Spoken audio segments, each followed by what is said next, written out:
Bonjour, aujourd'hui on va parler de l'ego, de la place de l'ego cette année dans nos projets. On va découvrir ça ensemble.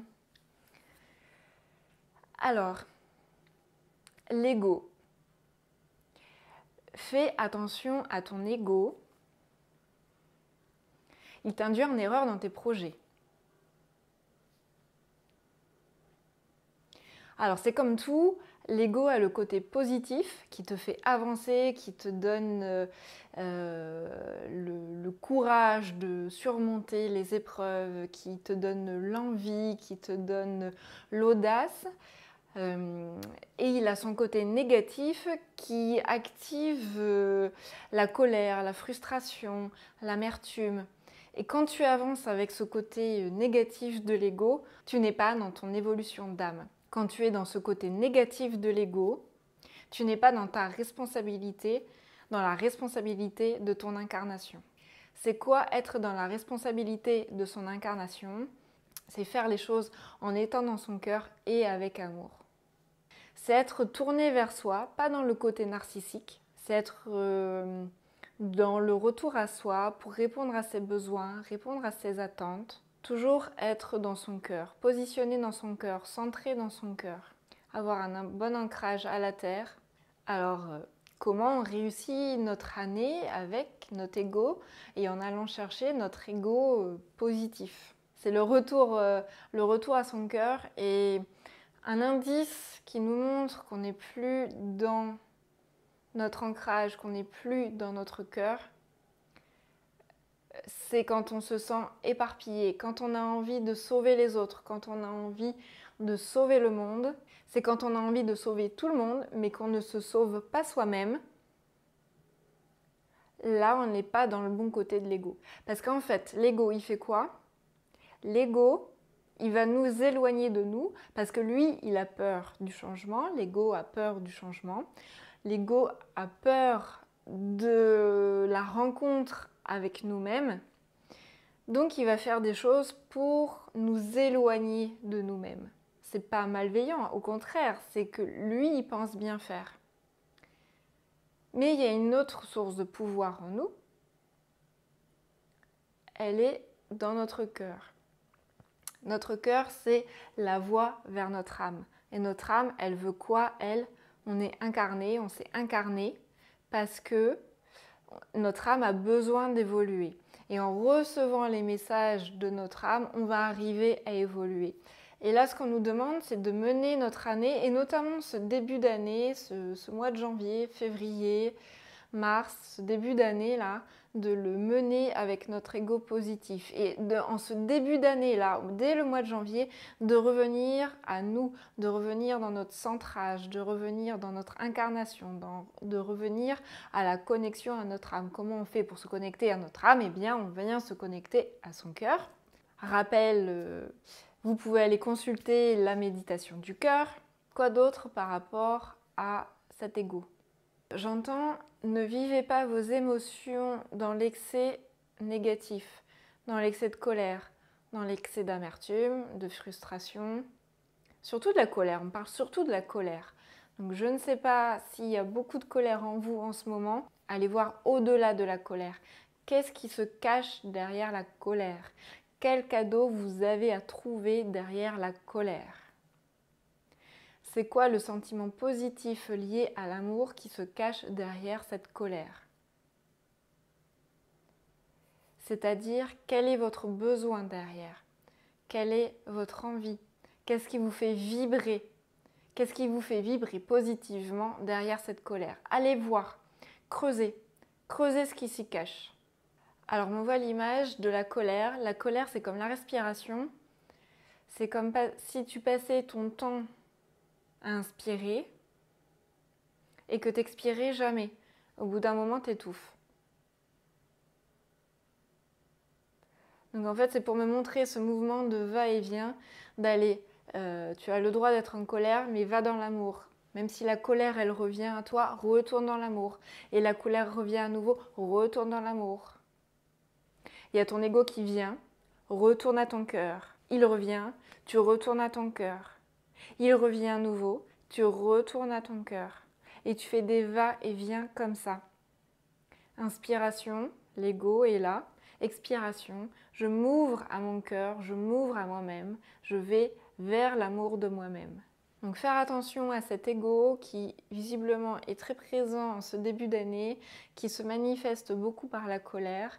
Donc on va creuser ce qu'il y a derrière, on va chercher ce qu'il y a derrière. On a le droit d'être dans des émotions négatives, mais on ne reste pas dans ces émotions négatives. On va voir derrière ce qui se cache, on va voir derrière le cadeau qu'on a à recevoir. J'entends, on se prend au jeu du chat et de la souris. Qu'est-ce qu'ils viennent faire là, ces deux-là? Il y a le chat qui essaye de bondir sur la souris et la souris qui s'en va. Elle va se cacher dans un petit trou de souris qu'on ne peut pas atteindre. Le chat essaye, il attend patiemment. Il attend très patiemment le chat que la souris sorte de son trou. Et la souris finit par sortir. Et le chat, pouf, il bondit dessus. Et hop, la souris, elle file. Elle va ailleurs. La souris, c'est nous. Et le chat aussi, c'est nous. D'accord? Donc le chat et la souris représentent deux parties de nous-mêmes. Le chat, le gros ego qui essaye de tout contrôler, qui essaye d'attraper la souris. Donc l'ego qui essaye de prendre le pouvoir sur nous, entièrement sur nous. Et la souris qui trouve toujours une parade et qui est notre cœur, en fait, le retour à notre cœur. Même si c'est un peu difficile par moment, il y a toujours un endroit où on arrive à rentrer dans notre cœur. Là, ce qui vient, c'est que quand le chat attend patiemment que la souris sorte, en fait, c'est un moment d'accalmie, c'est un moment de calme. C'est un moment où on me montre que c'est le moment pour méditer. C'est le moment pour faire du silence, pour revenir à soi. C'est le moment où on se pose, au lieu d'être toujours dans l'action. Voilà, le chat, la souris, s'ils continuent leur poursuite, ils s'épuisent tous les deux. Donc à un moment, ça s'arrête, que chacun reprenne son souffle, chacun reprend de l'énergie. Donc nous, on reprend de l'énergie, on reprend notre souffle, on calme nos émotions, on calme nos peurs, on calme notre ego. On vient méditer, on vient s'ancrer, on vient ouvrir notre cœur. Et une fois qu'on a ouvert notre cœur, qu'on sait ce qu'on doit faire, qu'on a repris conscience, et bah, comme la petite souris, on peut ressortir du trou et puis avancer et aller à un autre endroit. Et on va tout faire pour semer le chat avant qu'il ne nous attrape. Et j'ai envie de dire, même si le chat a fini par attraper la souris, eh bien, il ingère de l'amour, ce chat, parce que la souris n'est qu'amour. Voilà. Vous prenez cette métaphore comme vous voulez. Oh là là. J'aime ces images sorties de nulle part.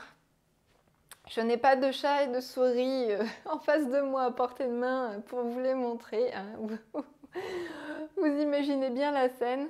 En fait, j'ai l'impression de voir un cartoon qui défile depuis tout à l'heure. C'est pour ça que ça se finit bien quand même et qu'il y a beaucoup d'humour. C'est que c'est plus en version cartoon qu'en version destroy. Soyez une petite souris rusée qui sait toujours trouver l'espace pour faire du calme et puis revenir à elle, revenir en son centre. Donc on vient mettre l'ego de côté, on met le chat de côté, on fait patienter le chat. Voilà, tu es là, ok, j'ai conscience que tu es là, mais tu patientes. Et en attendant, bah, on prend du temps, on prend du temps pour revenir à soi. Peut-être que le chat, l'ego, va, pendant ce temps-là, va sentir la colère monter en lui, mais la petite souris, elle n'est pas dans la colère. La petite souris, elle a qu'un objectif, c'est de fuir le chat et de trouver son espace à elle pour vivre correctement. Donc, vous, votre bonheur, votre chemin d'évolution, vous devez le trouver telle une petite souris qui suit son objectif, qui prend en compte son contexte, qui prend en compte son environnement, qui prend en compte l'ego, qui prend en compte le danger, les peurs, les craintes qu'il y a, mais qui met tout en œuvre et ben pour s'en sortir de cette situation et puis poursuivre sa route et puis aller là où elle doit aller. Parce que cette petite souris, dans mon histoire, elle finit pas croquée par le chat, mais elle finit par trouver une chouette maison où elle retrouve plein d'autres amis souris et ils partagent de super moments ensemble. Voilà comment elle se finit, mon histoire. Sur ce, je vous laisse. Je vous fais de gros bisous et puis prenez soin de votre petite souris. Prêtez attention à votre chat. Mais faites gagner la petite souris. Bye bye!